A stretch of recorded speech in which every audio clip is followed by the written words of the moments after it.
ମାଣବସା ଗୁରୁବାର କେବେଠାରୁ ଆରମ୍ଭ ହେବ, କେବେଠାରୁ ଆରମ୍ଭ ହେବ ଆଉ କେତେ ପାଳି, କେବେ ଆରମ୍ଭ ହେବ, କେବେ ଶେଷ ହେବ, ଆସନ୍ତୁ ଜାଣିବା ଏହି ଭିଡ଼ିଓ ମାଧ୍ୟମରେ।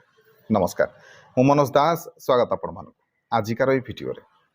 ଦେଖନ୍ତୁ, ଆମର ସଂକ୍ରାନ୍ତିରୁ ସଂକ୍ରାନ୍ତିକୁ କିଛି ଜାଗାରେ ମାନନ୍ତି, ସଂକ୍ରାନ୍ତିରୁ ସଂକ୍ରାନ୍ତିକୁ ମାସେ ମାନନ୍ତି।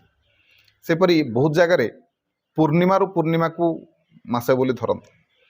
ତେବେ ଯଦି ପୂର୍ଣ୍ଣିମା ହିସାବରେ ଦେଖିବା, ଯାହାକି ଆମର ପାଞ୍ଜିରେ ଉଲ୍ଲେଖ ରହିଛି, ତ ପୂର୍ଣ୍ଣିମା ହିସାବରେ ଯଦି ଦେଖିବା, କାର୍ତ୍ତିକ ପୂର୍ଣ୍ଣମୀ ହେଉଛି ଆମର ନଭେମ୍ବର ମାସ 5 ତାରିଖ ହେଉଛି କାର୍ତ୍ତିକ ପୂର୍ଣ୍ଣମୀ।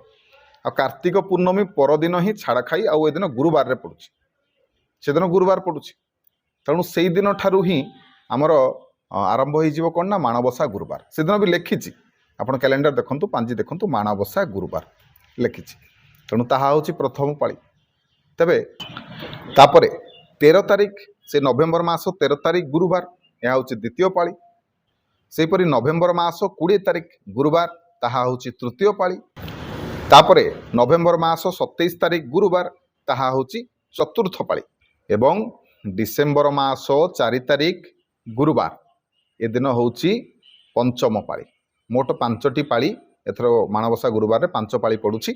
ଏବଂ ଯେଉଁ ଶେଷ ପାଳିଟି, ଆମର ଯେଉଁ ଡିସେମ୍ବର ମାସରେ ଯେଉଁ 4 ତାରିଖ ଯେଉଁ ପଡ଼ୁଛି, ଯେଉଁ ଶେଷ ପାଳିଟି, ସେଇଦିନ ହେଉଛି ପୂର୍ଣ୍ଣିମା। ଏଇ ଦିନ ହେଉଛି ପଣ୍ଡୁ ଓଷା ବା ପଣ୍ଡୁ ପୂର୍ଣ୍ଣିମା ଆଉ ମାଣବସା ଗୁରୁବାରର ଶେଷ ପାଳି। ତେବେ ଏ ଥିଲା ମାଣବସା ଗୁରୁବାର ସମ୍ପର୍କରେ ଆପଣଙ୍କୁ କିଛିଟା ସୂଚନା।